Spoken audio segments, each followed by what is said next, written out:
વિશ્વનું સૌથી મોટું બંધારણ એટલે ભારતનું બંધારણ. અને બાબા સાહેબે બહુ સરસ વાત કરેલી કે બંધારણ ગમે એટલું શ્રેષ્ઠ હોય, પણ જો એનું પાલન કરનારા લોકો એ જો બંધારણ નહીં સમજે તો એ બંધારણ કોઈ કામનું નહીં રહે. અત્યારે 75 વર્ષની આપણે ઉજવણી કરીએ છીએ અને બંધારણ એટલે કે આપણા મૂળભૂત અધિકારો ને મૂળભૂત ફરજો એની અંદર વાત આવતી હોય છે. આજે ગાંધીધામ એ ડિવિઝન પોલીસમાં ખોટા કેસો કરવાનું બંધ કરો, ગૃહમંત્રી શરમ કરો, આ બેનરને લઈને ગોપાલભાઈ ઇટાલિયા જ્યારે એ ડિવિઝનમાં કહી શકાય કે આપણી કચ્છી ભાષામાં ધામા નાખ્યા છે, તો ખરેખર શું ઉદ્દેશ છે અને શા માટે આ ગોપાલભાઈને અહીંયા આવવું પડ્યું? અગાઉ પણ એમણે એક વિડીયો વાયરલ કરેલો છે ગૃહમંત્રીને લઈને કે તમે વ્યક્તિગત આક્ષેપો કરવાનું બંધ કરો. તો શું છે સમગ્ર મુદ્દો? મળીએ ગોપાલભાઈને. ગોપાલભાઈ, આજે ગાંધીધામ આવવાનું કારણ? થોડા દિવસ પહેલા આ ગાંધીધામ કચ્છમાંથી ઈડીની એક નકલી ટીમ પોલીસે પકડી અને એમાં કંઈક 11 જેવા આરોપીઓ પકડ્યા અને એક આરોપી ફરાર બતાવ્યો ને પ્રેસ નોટ બહાર પાડી ને મુદ્દામાલ પકડ્યો ને એની પોલીસે એની કાર્યવાહી કરી નાખી. ત્યાં સુધી તો કંઈ ખોટું નથી, એ તો પોલીસનું કામ છે, સારી કામગીરી છે, ખોટું નથી. પણ એ આરોપી પકડાયા પછી અચાનક 8-10 દિવસ પછી કચ્છ પૂર્વના એસપીએ રાજકીય ભાષા બોલવાનું ચાલુ કર્યું અને રાજકીય આરોપો ચાલુ કર્યા અને એણે એક ગુપ્ત રીતે ખાનગીમાં વિડીયો બનાવી. વિડીયો કોઈ જુએ તો જોનારાને એવું લાગે કે કોઈ પ્રેસ કોન્ફરન્સની અંદર પત્રકારે પ્રશ્ન પૂછ્યો એટલે એસપી જવાબ આપે છે. આવો ભ્રમ ઊભો થાય, ભાસ થાય, એવો ષડયંત્ર કરીને એક વિડીયો એસપીએ બનાવ્યો અને વિડીયો મીડિયામાં આપ્યો ને વિડીયોમાં એસપીએ એવું કીધું પૂર્વ કચ્છના કે આમ આદમી પાર્ટીમાં આ નકલી ઈડીના પૈસા જાય છે, ગોપાલ ઇટાલિયાને પૈસા આપે છે, આમ છે તેમ છે, એવા અનેક પ્રકારના વાહિયાત બેબુનિયાદ આરોપો કચ્છ પૂર્વના એસપીએ કર્યા. તો મેં ટીવીના માધ્યમથી એ બધું સાંભળ્યું, મને આઘાત લાગ્યો કે હું બુટલેગર કે માજી બુટલેગર નથી. હું એક સન્માનિત પાર્ટી સાથે, રાષ્ટ્રીય પાર્ટી સાથે જોડાયેલો આગેવાન છું. મારા ઉપર આવા વાહિયાત પ્રકારના આરોપો કદાચ કોઈ રાજકીય માણસ લગાવે તો અલગ મુદ્દો હતો, પણ એસપી શું કામ આવા આરોપ લગાવે છે? એ સંવૈધાનિક પદ પર બેઠેલા વ્યક્તિ છે. એટલે મેં નક્કી કર્યું કે હું નિર્દોષ છું, હું પ્રમાણિક છું, હું ઈમાનદાર છું. મારે આ નકલી ઈડી સાથે કશું જ કોઈ લેવા દેવા નથી, આમ આદમી પાર્ટીની લેવા દેવા નથી. અને છતાંય એસપી આવું કીધું છે તો હું પોલીસની તપાસમાં સહયોગ આપવા માંગુ છું. હું આજે સામે ચાલી અહીંયા એ ડિવિઝન પોલીસ સ્ટેશને આવ્યો છું.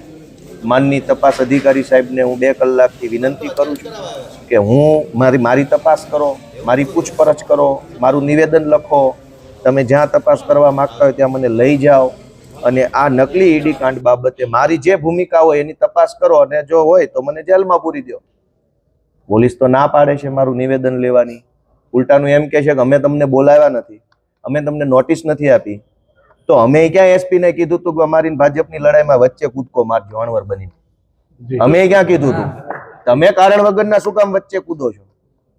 હવે આજ પોલીસ એમ કહે છે કે અમે નથી બોલાવ્યા, પણ અમે તો નિર્દોષ છીએ એટલે આવ્યા અને તમે બોલાવી શકો એમ નથી એટલા માટે તમે જૂઠું બોલો છો. જૂઠો આરોપ લગાવ્યો છે, કેવી રીતે બોલાવશે મને? હું કોઈ 8 પાસ નથી, હું એડવોકેટ છું, કાયદો અમને ખબર પડે છે. હું રાઇટર રહી ચૂક્યો પોલીસમાં, અમને બધા જ કાગળની ખ્યાલ છે. આરોપ લગાવીને ભાગી જવું સહેલું છે.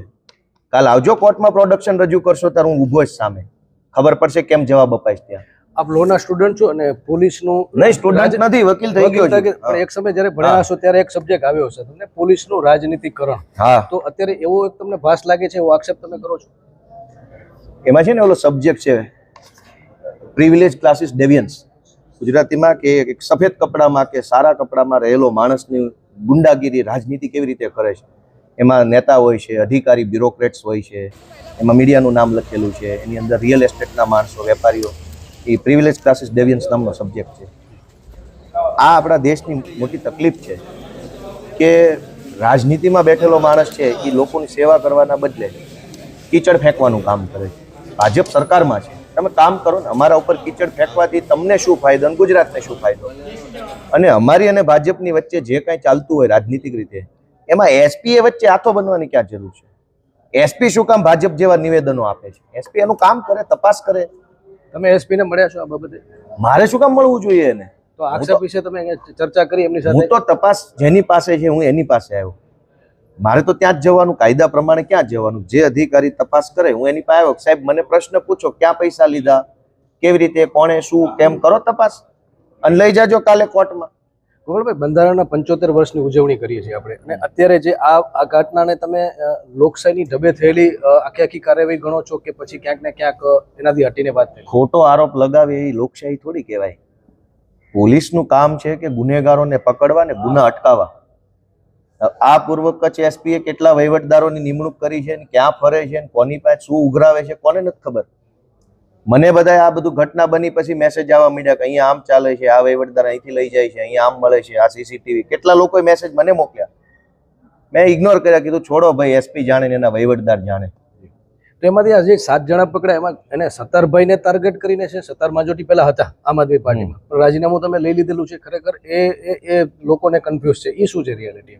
રિયાલિટી તો એ છે કે ભાઈ ભાજપના સાંસદ સભ્ય સાથે રોજ સવાર દેખાય છે. એક ફોટો હોય તો ઓકેશનલી પ્રસંગોપાત સેલ્ફી આવી ગઈ હોય, 10 ફોટા હોય તો શું હોય? તો ભાજપના સાંસદ સભ્ય સાથે એના ચારો તરફ ફોટા છે. તો કચ્છ પૂર્વના એસપી પૂછે ભાજપના સાંસદને જઈને કે સત્તાર માંજોટી કેટલા પૈસા આપતો હતો સાંસદ? કેમ નથી પૂછતા? કયા બેઝ ઉપર આ વાત કરી? એસપીએ કયા બેઝ ઉપર આ વાત કરી? કચ્છ પૂર્વના એસપીએ કયા આધાર ઉપર એમ કીધું કે આમ આદમી પાર્ટીએ પૈસા લીધા? કચ્છના સાંસદારે સત્તાર માંજોટીના ફોટાઓ છે, એક વખત નહીં 10 ફોટાઓ છે. એકવાર હોય તો અહીંયા કોઈ સેલ્ફી પાડી લીધી હશે. 10 વખત ફોટાઓ છે, અલગ અલગ જગ્યાએ, ઓફિસમાં છે, બહાર પેસેજમાં છે, કંઈક રસ્તા ઉપર છે. તો આ માણસ ભાજપના લોકોને કેટલા પૈસા આપતો તેની તપાસ પૂર્વ કચ્છના એસપી કેમ નથી કરતા? કરો તપાસ. અંતિમ પ્રશ્ન, ખાસ કરીને શું ડિમાન્ડ છે? શા માટે તમે જે છે અહીંયા? અમારી કાંઈ ડિમાન્ડ નથી.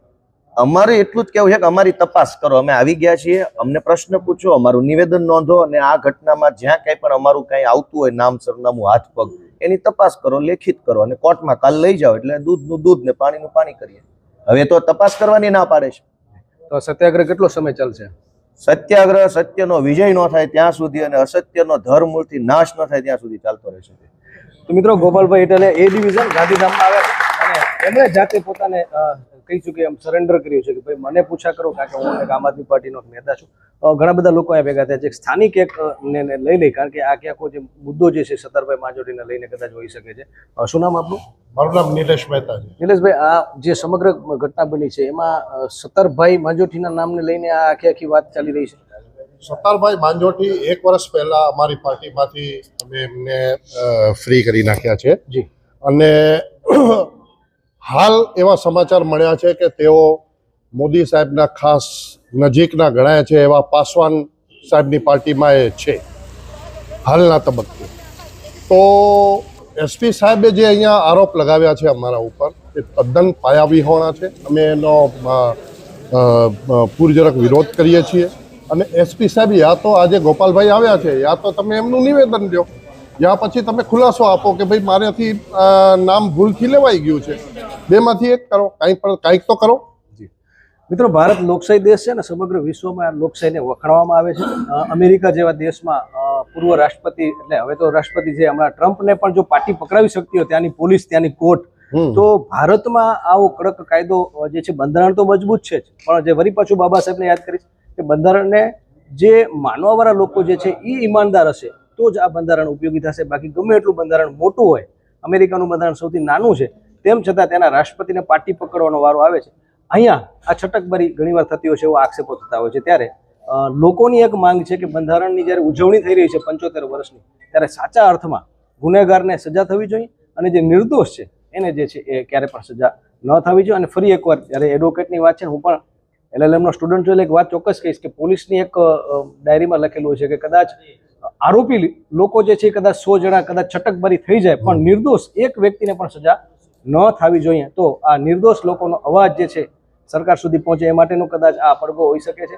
સમય બતાવશે ભવિષ્યમાં શું થશે. નીરવ ગોસ્વામી સાથે જયમલસિંહ જાડેજા, મા ન્યૂઝ, એ ડિવિઝન, ગાંધીધામ, કચ્છ, ગુજરાત.